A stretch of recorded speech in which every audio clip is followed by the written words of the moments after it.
The gymnasium lights flickered against the polished floor as Marcus Williams pushed his mop bucket toward the corner, the wheels squeaking in rhythm with the distant music. He'd worked as a janitor at Riverside Elementary for 3 years now, always the invisible man who cleaned up after everyone went home. But tonight was different.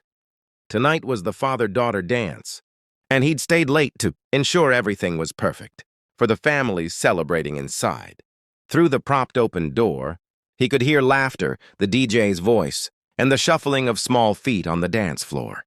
Marcus allowed himself a small smile, thinking of his own daughter, 8-year-old Lily, who was at home with their neighbor, Mrs. Chen. He couldn't afford the $20 ticket, not with rent due and Lily's asthma medication running low, so he did what he always did. He worked, and he made sure other people's children had magical memories, even if his own would have to wait. He was wringing out the mop when he heard it, a small voice, barely above a whisper. "Excuse me, mister?" Marcus turned to find a girl, maybe 10 years old, sitting in a wheelchair just outside the gymnasium entrance. She wore a lavender dress that sparkled under the hallway lights, and her dark hair was pulled back with a matching ribbon. But it was her eyes that stopped him, big, hopeful, and brimming with unshed tears. "Hey there," Marcus said gently, setting down his mop and kneeling to her level. "You okay, sweetheart?" The girl's lip trembled. "I came with my aunt because my mom had to work late. But my aunt had to take a phone call, and now the dance is almost over, and I haven't danced with anyone." A single tear rolled down her cheek. All the other girls danced with their dads. "I know I don't have a dad, but I just wanted to dance once. Just once." Marcus felt his heart crack open. He glanced at his janitor's uniform, stained with cleaning solutions, and spotted with who knows what from the day's work. He looked at this beautiful child in her fancy dress. They were from different worlds, yet in that moment they were exactly the same. Two people who knew what it felt like to be on the outside looking in. "What's your name?" he asked softly. "Emma." "Well, Emma, I'm Marcus, and I would be honored, truly honored, to have this dance with you. If you'll have me, that is. I'm not exactly dressed for the occasion." Emma's face transformed, sunshine breaking through clouds. "Really? You'd dance with me?" "Really," Marcus confirmed, standing and extending his hand with exaggerated formality. "May I have this dance, Miss Emma?" She giggled, the sound like wind chimes, and placed her small hand in his.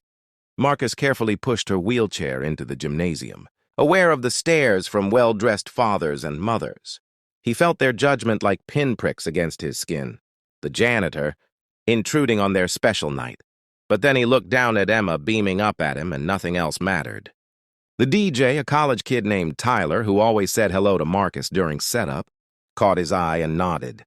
Within seconds, the upbeat pop song faded, replaced by a gentle, slower melody. Marcus positioned himself in front of Emma's wheelchair and began to move, swaying to the music while gently turning her chair in small circles. Emma raised her arms and Marcus took her hands, spinning her wheelchair in graceful arcs across the floor. She laughed, the sound pure and uninhibited.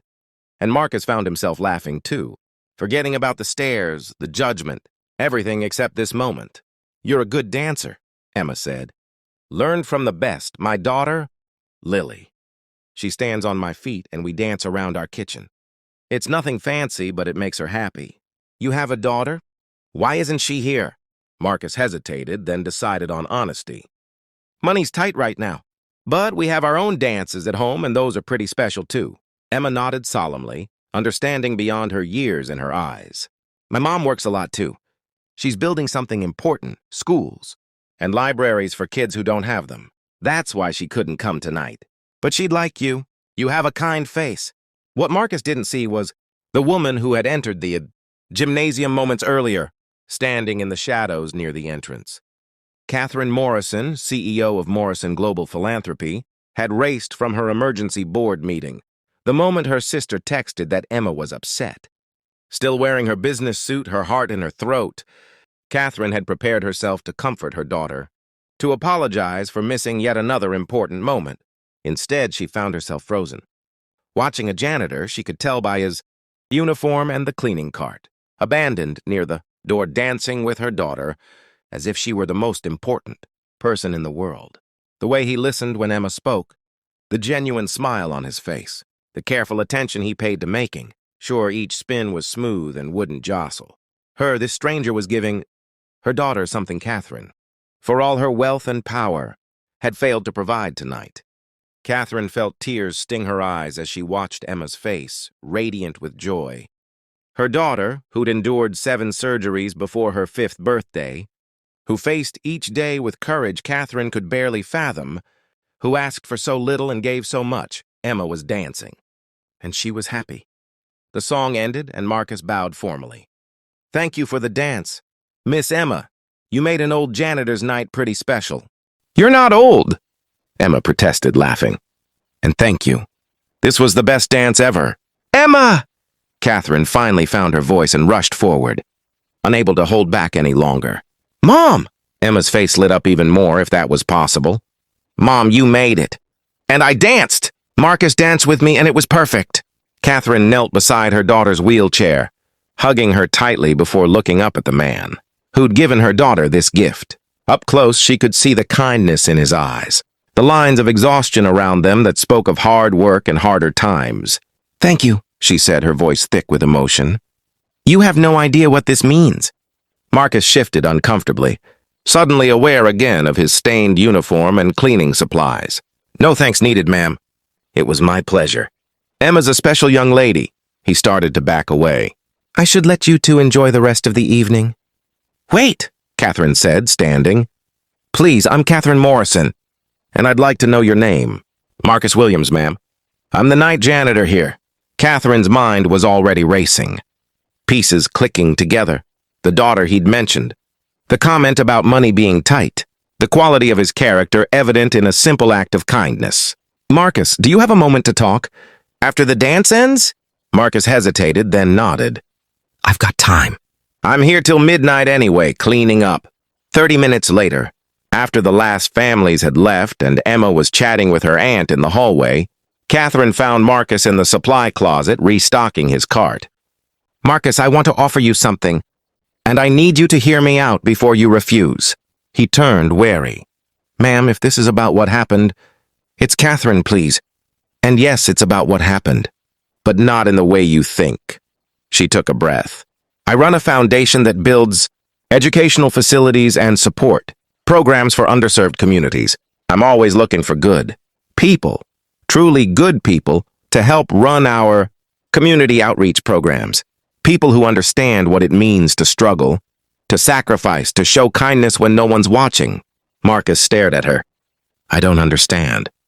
"I'm offering you a job. Director of Community Engagement. It pays $80,000 a year, full benefits, and it involves traveling to different communities, understanding their needs, and helping us build programs that actually matter.